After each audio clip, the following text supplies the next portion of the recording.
Olá pessoal, tudo bem com vocês? O meu nome é Ângela Rossi Casale, eu sou estudante de Ciências Biológicas da Universidade Federal de Viçosa e hoje eu irei apresentar para vocês o meu trabalho intitulado Qual é o efeito da distância do mar em interações e mecanismos de defesa em pera glabrata? Esse trabalho foi orientado pelo professor Lucas Paulucci.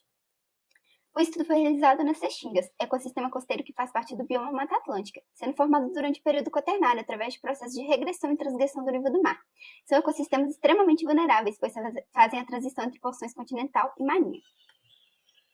A vegetação da restinga é um mosaico, composto por plantas herbáceas, arbustivas e também por espécies arbóreas. A cobertura vegetal nas restingas pode ser encontrada em praias e dunas sobre cordões arenosos associados a depressões e em regiões alagáveis também. Com isso, cada fisionomia apresenta condições e recursos diferentes, o que leva à formação de comunidades distintas nas diferentes localidades, com diversas interações entre elas. Os fatores bióticos e abióticos das restingas, como altas temperaturas, alta luminosidade, ventos fortes, solos arenosos com elevada salinidade, baixa disponibilidade de nutrientes e pouca capacidade de reter água, variam nas diferentes fisionomias, e tornam o estudo das restingas extremamente importante para entender os mecanismos de adaptação dos seres vivos a essas condições e entender as interações dos animais e plantas que vivem nesse ecossistema. Uma dessas interações é a herbivoria, uma importante interação entre as plantas e animais, pois possibilita o recrutamento de mais espécies de plantas e, consequentemente, dos polinizadores e outros animais, afetando toda a teia trófica. Porém, quando a herbivoria está em excesso, ela pode causar danos à vegetação nativa ou até mesmo impedir a regeneração natural de locais afetados. Dessa forma, é muito importante estudar a interação entre plantas e herbívoros em ecossistemas naturais para verificar até que nível essas interações estruturam o ecossistema como um todo. As restingas são muito importantes para a manutenção dos aquíferos e para a fixação das dunas. Além disso, a vegetação beira-mar atua como uma espécie de barreira, que ajuda a amortecer o avanço do oceano e estabiliza as partículas de areia. As restingas também são hábitats de diversas espécies de animais e plantas, servindo de local de refúgio, nidificação e forrageamento para diversos outros animais, como, por exemplo, os pássaros migratórios e as tartarugas marinhas, que estão ameaçadas de extinção e fazem seus ninhos nesses locais. Porém, apesar da importância das restingas, esse ecossistema tem sido cada vez mais ameaçado pela perda de hábitats devido aos efeitos das ações antrópicas, como ocupação humana e especulação imobiliária. Também tem a questão da poluição e depósitos de lixos, que são constantemente levados pelos rios até esses locais. Além disso, com o aquecimento global, o nível do mar tem avançado cada vez mais sobre a costa, causando a destruição dos ambientes terrestres e a salinização dos ecossistemas, já que o mar acabará levando sal para ambientes que não estão adaptados a essas condições ambientais. Nesse trabalho, nós investigamos qual é o efeito da distância do mar nas interações e mecanismos de defesa em pera glabrata, respondendo as seguintes perguntas. Existe uma maior ou menor quantidade de herbívoros próximo do mar? Plantas da restinga mais próximas do mar apresentam menos ou mais defesa físicas e químicas? Existe uma maior ou menor disponibilidade de nutrientes sódio nas plantas próximas do mar?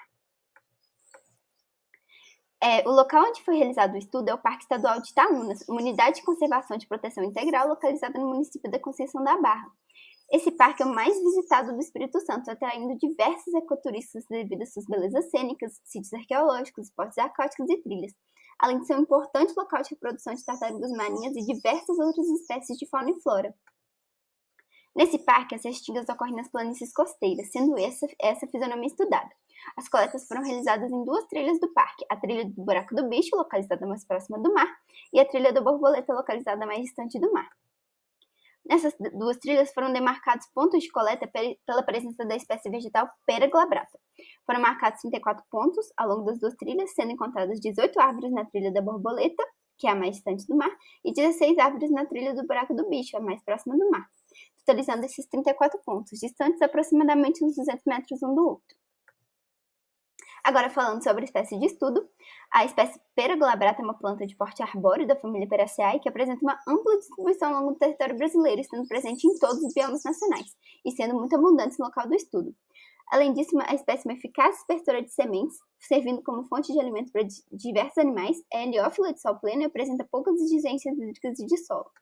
Além de ser uma espécie pioneira que oferece um bom sombreamento, uma ótima alternativa para recomposição florestal, sombreamento de pastagens e arborização urbana, e também é capaz de se adaptar e crescer em diversas condições ambientais, tendo um grande potencial para programas de conservação e recuperação de áreas degradadas.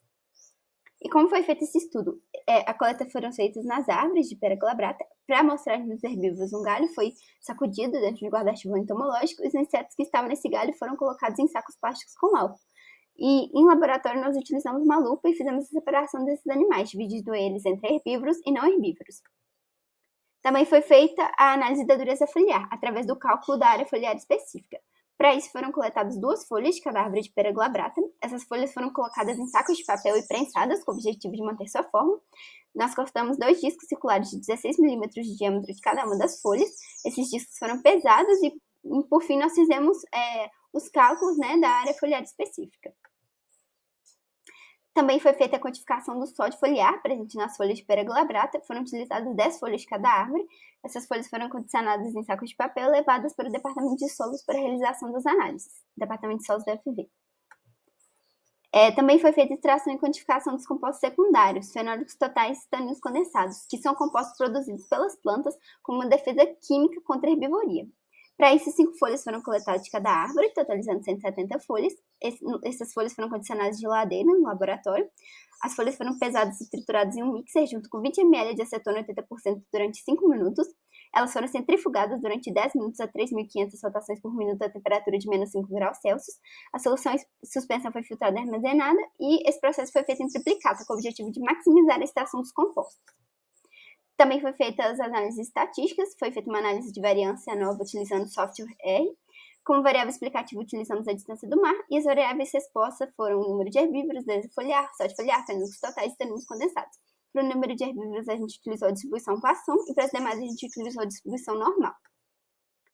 Agora, falando sobre os resultados, ao comparar o número de herbívoros perto e distante do mar, foi possível perceber que não houveram diferenças estatísticas entre a quantidade de animais coletados nas 2 trilhas.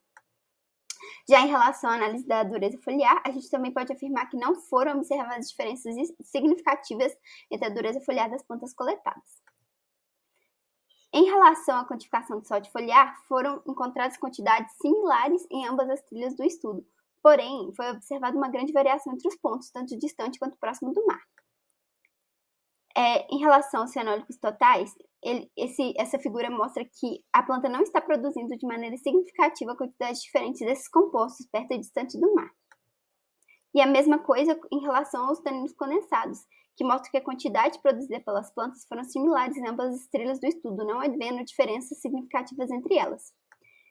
Então, podemos perceber que a abundância de herbívoros encontrada, a dureza foliar mensurada, a concentração de sódio foliar e os compostos de defesa quantificados não diferiram entre as áreas próximas e distantes do mar.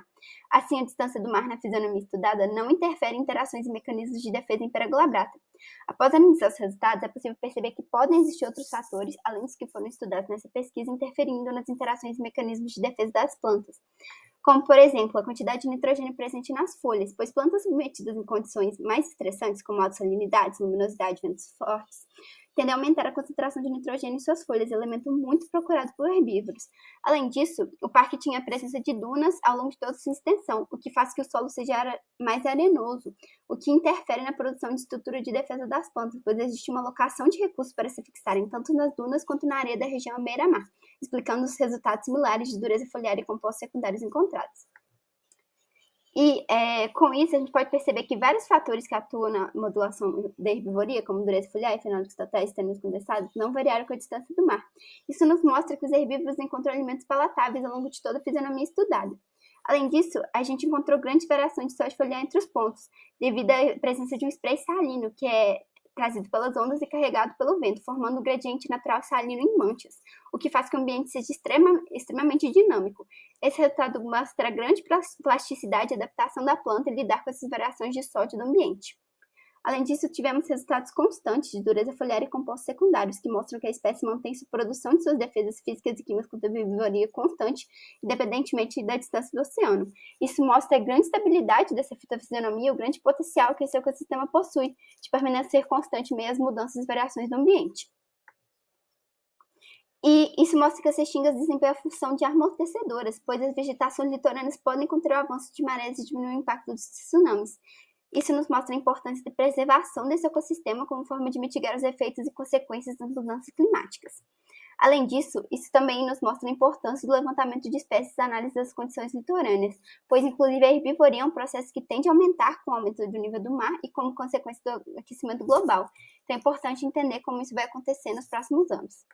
Então, a gente pode concluir que a distância do mar, na fisionomia estudada, não interfere em interações e mecanismos de defesa em Peraglabrata. A espécie apresenta uma grande plasticidade e adaptação em lidar com variações de sódio foliar, sendo capaz de manter suas proteções químicas e físicas com desenvolvimento constantes em meio às variações abióticas do ecossistema restinga. Muito obrigada pela atenção.